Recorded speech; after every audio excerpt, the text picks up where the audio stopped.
Assalamualaikum warahmatullahi wabarakatuh. Di sini kita akan menjelaskan pemapar materi kami yang telah diskusikan dengan rekan kami, dan perkenalkan, nama saya Gesan Berenadin dan rekan saya.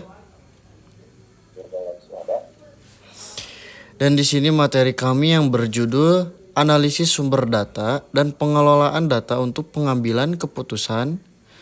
Dan untuk studi kasusnya kami mengambil pada perusahaan kopi dan roti.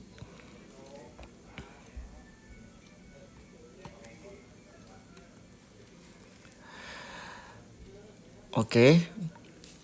Untuk yang selanjutnya ada analisis sumber data.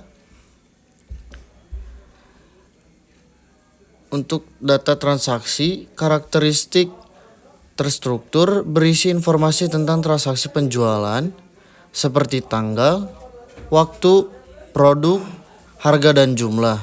Dan untuk contohnya data penjualan kopi dan roti di sebuah toko.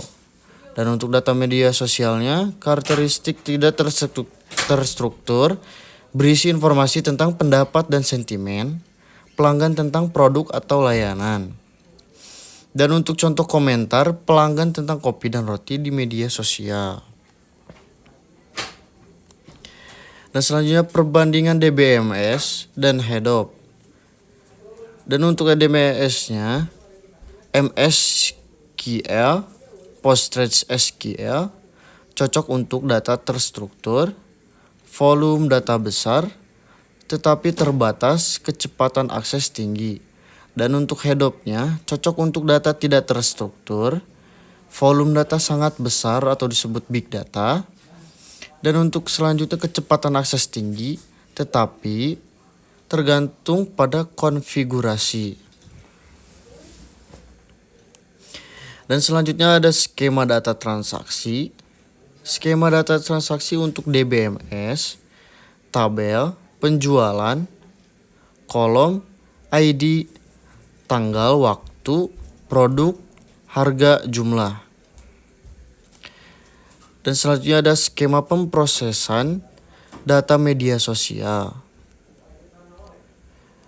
Skema sederhana pemrosesan data media sosial dengan HEDOP, input komentator pelanggan di media sosial, proses analisis sentimen, kategorisasi. Untuk outputnya hasil analisis sentimen dan kategorisasi.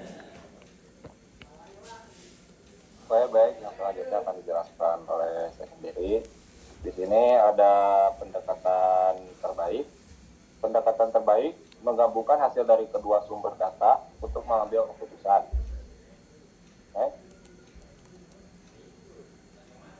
Kapan menggunakan DBMS? Ketika data terstruktur dan volume besar, tetapi tidak terlalu besar untuk diolah oleh DBMS. Ketika kecepatan akses tinggi diperlukan.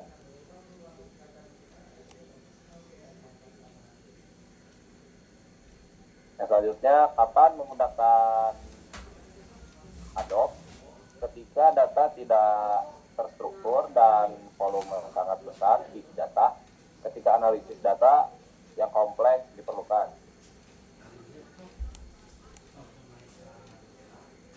Alasan pemilihan efisiensi DBMS lebih efisiensi untuk data terstruktur, sedangkan HADOP lebih efisien untuk data tidak terstruktur. Skalibilitas, HADOP lebih skalable untuk data yang sangat besar.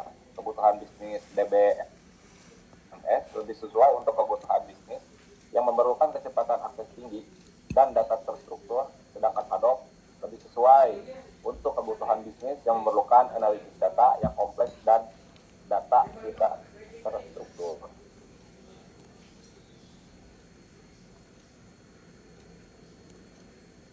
Baik, di sini yang kesimpulannya, dengan menggabungkan hasil dari kedua sumber data, perusahaan dapat membuat keputusan yang lebih baik.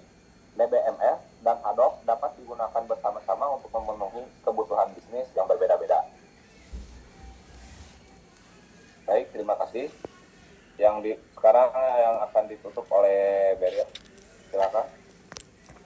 Oke, terima kasih. Dan yang dihasilkan oleh pemapar materi kami. Dan sekian, terima kasih. Wassalamualaikum warahmatullahi wabarakatuh.